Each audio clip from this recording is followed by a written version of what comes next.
సహకరించలే, మా ప్రాంతానికి పరిశ్రమలు తీసుకురాలే, మళ్ళీ ఇవాళ పనులు ఇగిలించుకుంటూ వచ్చి మాకు ఓట్లు వేయండి, మేము పనులు ఇగిలిస్తాము, పార్లమెంట్లో పోయి గుర్రు పెట్టి నిద్రపోతామని అంటున్నాడు. నేను ఒక్క మాట అడగదలుచుకున్నా. శ్రీనివాస్ రెడ్డి మంచోడే, నాకు కూడా తెలిసినోడే. గతంలో కాంగ్రెస్ పార్టీ ఆయనని ఎంపీటీసీ చేసింది, కేసీఆర్ ఎంపీ చేసిండు, ఆయన అదృష్టం బాగానే ఉంది. 5 ఏళ్ళు పార్లమెంట్లో శ్రీనివాస్ రెడ్డి ఏ రోజైనా పల్లెత్తు పలకరింపు మాట్లాడిండా? పాలమూరు రంగారెడ్డి ఎత్తిపోతల ప్రాజెక్టు గురించి ప్రస్తావించిండా? మనిషి మంచోడే గాని మంచానికి పడ్డాడు. లేవనికే శాత కాదు, లేస్తే మాట్లాడనికే ఆయనకు అధికారం లేదు. మరి అట్లాంటి శ్రీనివాస్ రెడ్డిని మళ్ళొక్కసారి ఇవాళ కేసీఆర్ గారు వాళ్ళ అభ్యర్థి అని పంపించిండు. ఏం చూసేయాలి? పిల్లగాడు 5 ఏళ్ళు చదివిండు, ఇవాళ పరీక్షలు రాయనికి వచ్చిండు. 5 ఏళ్ళలో నేర్చుకోకపోయే, ఈ ప్రాంతం గురించి మాట్లాడకపోయే. అట్లాంటి శ్రీనివాస్ రెడ్డికి ఓటేస్తే ఇవాళ మనకేమన్నా ఉపయోగమా? నిన్న మన కేటీఆర్ అంటున్నాడు, మా కారు కొంచెం ఖరాబ్ అయింది, గ్యారేజ్కి పోయిందని. అరే పిల్లగా, నీ కారు ఖరాబు కాలే, నీ కారు ఇంజను అనుము చెడ్డది, ఇంకా మళ్ళా రాదు. తూకానికి అమ్ముడే, తూకం పెట్టి అమ్ముడే. వర్క్ షాప్ నుంచి మళ్ళా ఇంటికి రాదు. ఇనుప సామాన్లోనికి తూకం పెట్టి అమ్ముడే. నీ కారు నీ అయ్యనడుగు కావాలంటే ఇంటికి పోయి. నీ కారే కాదు, నీ అయ్య ఆరోగ్యం కూడా అనుంచెడ్డది. ఎందుకంటే 7 తారీఖు నాడు ప్రమాణ స్వీకారం ఉంటే ఆయననే నీ అయ్య బోర్ల పడ్డాడు, బొక్కలు ఇరిగిన, ఇయ్యాలటికి నడవలేకపోతుంది. మొన్న జరిగిన ఎన్నికల్లో ప్రజలు కారును బండకేసి కొట్టిండ్రు, 100 మీటర్ల గోతి తీసి పాతి పెట్టిర్రు. ఇంకా కూడా ఆయన పొంకనాలు కొడుతున్నాడు. నిన్నటికి నిన్న మాట్లాడుతుండు ఈ పొంకనాలు. ఆయన ఏం మాట్లాడిండు? ఆయన పిట్టల ద్వారా నాతో 20 మంది ఎమ్మెల్యేలు టచ్లో ఉండ్రు, సిట్కే కొడుతూ వస్తారని. సిట్కే కాదు, మిద్దెక్కి డప్పు కొట్టు బిడ్డ, నీ దగ్గర ఉన్నోళ్ళు కూడా ఎవడన్నా ఉంటాడేమో చూద్దాం. గతంలో లాగా కాంగ్రెస్ ఎమ్మెల్యేలు గొర్రెల మంద తోడేళ్లలాకొచ్చి చేప కొట్టి కొట్టుకపోదాం అనుకుంటున్నాం బిడ్డ. ఈడ కాపలా ఉన్నది రేవంత్ రెడ్డి, నువ్వు ప్రయత్నం చేసి చూడు. ఈడ మా ఎమ్మెల్యేలను కంచేసి కాపాడుకునే శక్తి హైటెన్షన్ వైర్ రేవంత్ రెడ్డి ఉన్నాడు బిడ్డ. వచ్చి ముట్టుకో. కరెంటు తీగ మీద కాకి కరెంటు కొడితే ఎట్లా కర్రెగా సస్తదో, నువ్వు కాంగ్రెస్ వైపు చూస్తే నీ సంగతి గట్లనే అవుతుంది. నువ్వు మాదిక్కు కాదు, నీ దొడ్ల సాయంత్రానికి ఎన్ని వచ్చినా ఒకసారి లెక్క పెట్టుకో బిడ్డ, నీ సంగతి చెప్తా గాని. 100 రోజులు కాలే, 100 రోజుల్లో ఆడబిడ్డలకు ఆర్టీసీలో బస్సు ఉచితంగా ఇచ్చినాం. 35 కోట్ల మంది ఆడబిడ్డలు ఇవాళ బస్సులలో ఉచితంగా ప్రయాణం చేస్తారు. 100 రోజులు కాలేదు, ఆరోగ్యశ్రీ పథకం ద్వారా 10 లక్షల రూపాయలు ఉచితంగా మహిళలు ఇవాళ అన్ని కుటుంబాలకు ఆరోగ్యాన్ని అందించినాం. ఇదే కాదు, మాట ఇచ్చినాం, కట్టెలపై నుంచి విముక్తి కలిగిస్తాం, మీ కన్నీళ్లు దూడిస్తాం, మిమ్మల్ని ఆదుకుంటామని ఆడబిడ్డలకు మాట ఇచ్చి నరేంద్ర మోడీ 1200 రూపాయలు సిలిండర్ చేస్తే ఇవాళ ఆడబిడ్డలకు 500 రూపాయలకే సిలిండర్ ఇచ్చి ఈ ప్రభుత్వం ఆడబిడ్డల ప్రభుత్వం, ఈ ప్రభుత్వం ఆడబిడ్డల్ని ఆదుకుంటామని చెప్పినాం. స్వయం సహాయక సంఘాల గ్రూపులను 10 ఏళ్లు నిండా ముంచి ఆడబిడ్డల ఆత్మగౌరవం దెబ్బతీస్తే 100 కోట్ల రూపాయలు స్వయం సహాయక సంఘాలకు అందించి పరేడ్ గ్రౌండ్లో 1,00,000 మంది ఆడబిడ్డలతో కదము దొక్కి ఆడబిడ్డలతో ఆదుకున్న ప్రభుత్వం మా ప్రభుత్వం. ఇదే కాదు, 3 నెలల్లో నీళ్లు నిధులు నియామకాల పేరు మీద తెలంగాణ ఉద్యమం వచ్చి 1,200 మంది తెలంగాణ బిడ్డల ఆత్మ బలిదానాలు చేసుకుంటూ వచ్చిన రాష్ట్రంలో నువ్వు ఉద్యోగ నియామకాలు చేపట్టకపోతే ఇందిరమ్మ రాజ్యం ప్రజాపాలన వచ్చిన ఎంబడే 3 నెలల్లో 30,000 మంది నిరుద్యోగ యువకులకు ప్రభుత్వంలో ఉద్యోగాలు ఇచ్చి ఆ నిరుద్యోగ యువకులలా ముఖ్యంగా ఆడబిడ్డల కళ్ళల్లో ఆనందం చూసి మేము కడుపుకు నింపుకున్నాం. అదే విధంగా బీసీల జనాభా లెక్కలు 60 ఏళ్ల నుంచి లెక్క పెట్టకపోతే మేము వచ్చి బీసీ జనాభా లెక్కలేసి వాళ్ళు ఎంతమంది ఉన్నారో అంత నిధులు ఇస్తామని మాట ఇచ్చి రాహుల్ గాంధీ గారు ఇచ్చిన మాట మీద ఇవాళ బీసీ జనాభా లెక్కలేస్తున్నాం మేము. ఈ రకంగా ఈ జిల్లాలో ఇంతకుముందు మిత్రుడు వంశీచంద్రెడ్డి చెప్పినట్టు మక్తల్, నారాయణపేట, కొడంగల్ ఎత్తిపోతల పథకమే కాదు, medical college, engineering college, veterinary college, nursing college, degree college, మహిళా డిగ్రీ కాలేజీలు, జూనియర్ కాలేజీలు, లా కాలేజీలు మన జిల్లాకి ఇచ్చి మన జిల్లాల పేదలు చదువుకోవడానికి అన్ని విద్యా ఉపాధి అవకాశాలు కల్పించడానికి వాళ్ళు నిర్ణయం తీసుకున్నారు. 100 రోజుల్లో 10,000 కోట్ల రూపాయలు ఈ పాలమూరుకు మంజూరు చేసి పాలమూరు రంగారెడ్డి ఎత్తిపోతల పథకానికి 45 టీఎంసీల నీళ్ల కేటాయింపే కాదు 30,000 కోట్ల రూపాయలు కేంద్ర ప్రభుత్వం నుంచి రాబట్టడానికి కేంద్ర ప్రభుత్వాన్ని ఒత్తిడి చేసి ఇవాళ పార్లమెంట్లో మేము కొట్లాడుతున్నాం. ఇన్ని పనులు ఈ పాలమూరు జిల్లా కోసం మేం చేస్తుంటే ఇవాళ ఈ పాలమూరులో కాంగ్రెస్ను ఓడగొట్టాలి అని చెప్పి గద్వాల గడీల నుంచి దొర్సాని బయలుదేరింది. నేను ఒక్క మాట అడగదలుచుకున్నా మిత్రులారా, నేను ఒక్క మాట చెప్పదలుచుకున్నా. గద్వాల గడీల దొరలకైనా, గజ్వేల్లో ఫామ్ హౌస్ దొరలకైనా మీ ఫామ్ హౌస్ల ముందల, మీ గడీల ముందల బానిసలుగా మేము బతకదలుచుకోలేదు. మీ కాళ్ళ కింద చెప్పులమో, మీ నెత్తి మీద గొడుగో, లేకపోతే నీ చేతిలో సురకత్తాయి మా అన్నదమ్ములనే మేము పొడుచుకోదలుచుకోలేదు. మీరు అనుకుంటుండొచ్చు గతంలో లాగానే ఈ పాలమూరు బిడ్డలు మీ కాళ్ళ కింద చెప్పులుగానో, మీ నెత్తి మీద గొడుగలుగానో, మీ చేతిలో సుర కత్తులుగానో మారి మమ్మల్ని మేము పొడుచుకొని చేస్తే మా శవాల మీద మీరు గద్దెనెక్కాలని కలలుగా అంటుండ్రేమో. మీ జాతకం, మీ రంగు, మీ నీతి, మీ జాతి మేము గుర్తించడం, మిమ్మల్ని పండబెట్టి తొక్కి పార్లమెంట్ కాంగ్రెస్ పార్టీ అభ్యర్థిని పంపించే బాధ్యత మా కాంగ్రెస్ పార్టీ కార్యకర్తలు తీసుకుంటారు. నేను అడుగుతున్న మిత్రులారా, 70 ఏళ్లలో మన జిల్లాకు ఒక్క అవకాశం వచ్చింది. ఈ 70 ఏళ్లలో మనకు 1-6 మంత్రి పదవి ఇవ్వడానికే ఎన్నోసార్లు మీన మేషాలు లెక్కబెట్టారు. ఆనాడు తెలంగాణ రాష్ట్ర సాధన కోసం డాక్టర్ జిల్లాలో చిన్నారెడ్డి మొదలుపెట్టిన తెలంగాణ ఉద్యమకారుడు తెలంగాణ రాష్ట్రం వచ్చినాక కూడా చానేళ్ళు మంత్రి పదవి ఇయ్యలే. కానీ ఇవాళ ప్లానింగ్ కమిషన్ వైస్ చైర్మన్గా మనం ఇచ్చి వారిని గౌరవించి ప్రభుత్వంలో భాగస్వాములను చేసినాం. ఓబేదుల్లా కోత్వాల్ది మైనారిటీ కమిషన్ చైర్మన్గా ఈరోజు ఒక మైనారిటీ సోదరునికి ఇవాళ అవకాశం ఇచ్చినాం.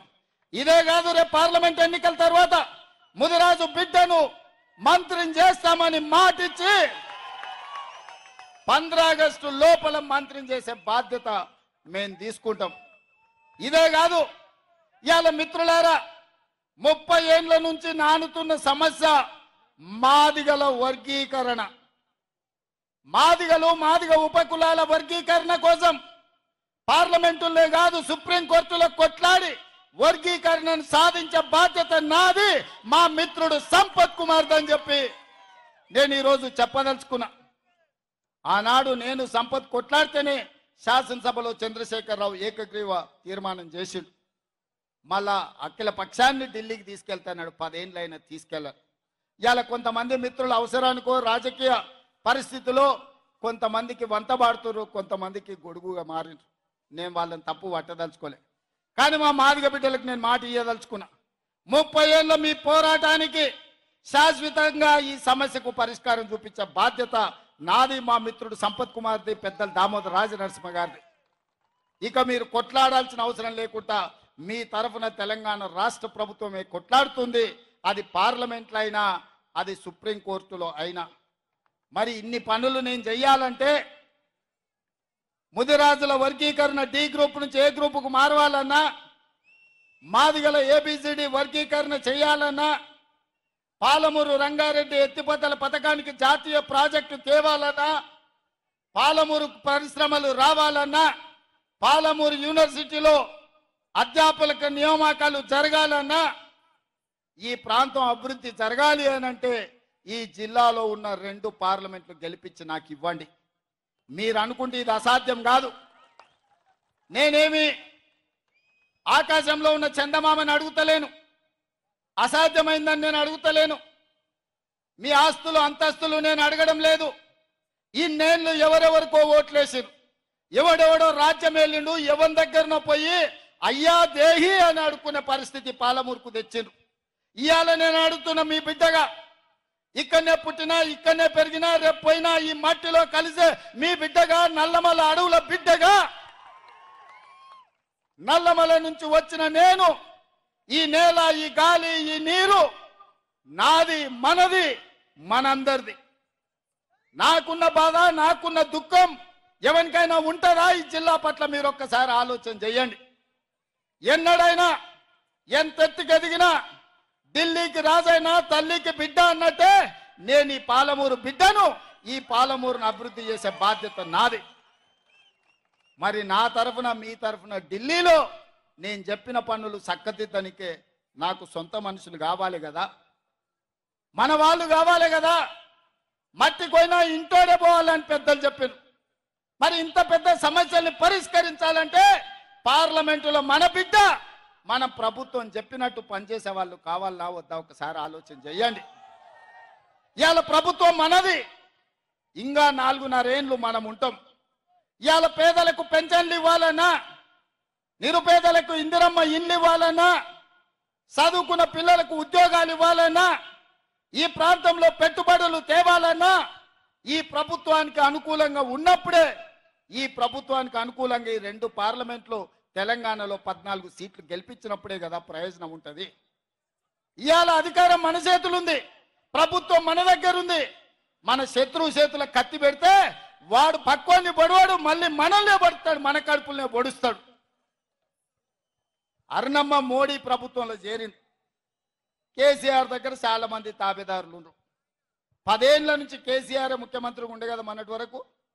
ఈ 10 ఏళ్ళు నరేంద్ర మోడీ ప్రధాన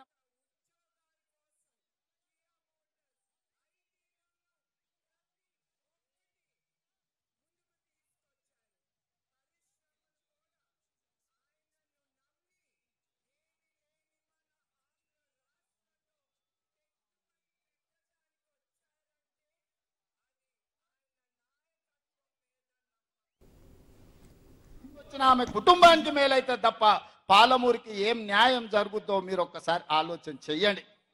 అందుకే ఇవాళ మిత్రులారా, వాళ్ళిద్దరు కలిసి ఒక ఆయన 10 ఏళ్ళు ముఖ్యమంత్రి ఉన్నాడు, ఇంకొక ఆయన 10 ఏళ్ళు ప్రధానమంత్రిగా ఉన్నాడు.